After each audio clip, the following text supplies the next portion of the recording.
अस्सलाम वालेकुम, आप देख रहे हैं PA न्यूज HD और मैं हूं आपके होस्ट सादिया बतूल। शामिल करते हैं आज की अहम खबरें। अपनी ही कमाई के लिए भीख मांगना पड़ती है अलीज़े शाह। शोबिज़ इंडस्ट्री पे बरस पड़ी। लाहौर मारूफ अदाकारा अलीज़े शाह ने इंडस्ट्री में काम न करने की वजह बता दी। अदाकारा अलीज़े शाह ने सोशल मीडिया पे अपनी वीडियो में इंडस्ट्री में ताख़ीर से मुआवजे मिलने और काम के हवाले से बात की। अलीज़े शाह ने कहा कि अदाकार की जिंदगी मुश्किल होती है।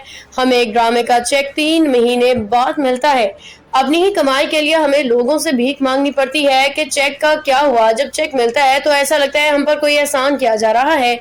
यही वजह है कि मैंने काम करना रोक दिया है। उन्होंने कहा, जब मैं लोगों के पास जाती हूँ और मैं बोलती हूँ कि मुझे अपनी फैमिली और घर को सपोर्ट करना है तो मुझे कहते हैं हम आपके लिए इतना कर तो रहे हैं जितना गुजारा हो जाए। वो बताते हैं हम इतनी बड़ी प्रोडक्शन में ड्रामा देके एहसान कर रहे हैं तो भाई अपना एहसान अपने पास रखें, मुझे काम नहीं करना। जहाँ काम में इज्जत ही नहीं आप वहाँ क्या काम करोगे। अदाकारा ने मजीद कहा कि जब मैंने अपना मुआवजा मांगा तो सोशल मीडिया पे मुख्तलिफ पेजेस को पैसे देके मुझे तनकीद का निशाना बनाया गया और मुझ पे मीम्स बनाई गई। मीटिंग्स में मुझे बेइज्जत किया गया। मुझे काम देके मेरी जात पे एहसान नहीं करो, मुझे सिर्फ इज्जत चाहिए और वक्त पे मुआवजा चाहिए। अगर आप वो भी नहीं कर सकते तो मेरा ख्याल है कि इंडस्ट्री में आपसे बड़ा भिखारी कोई नहीं है।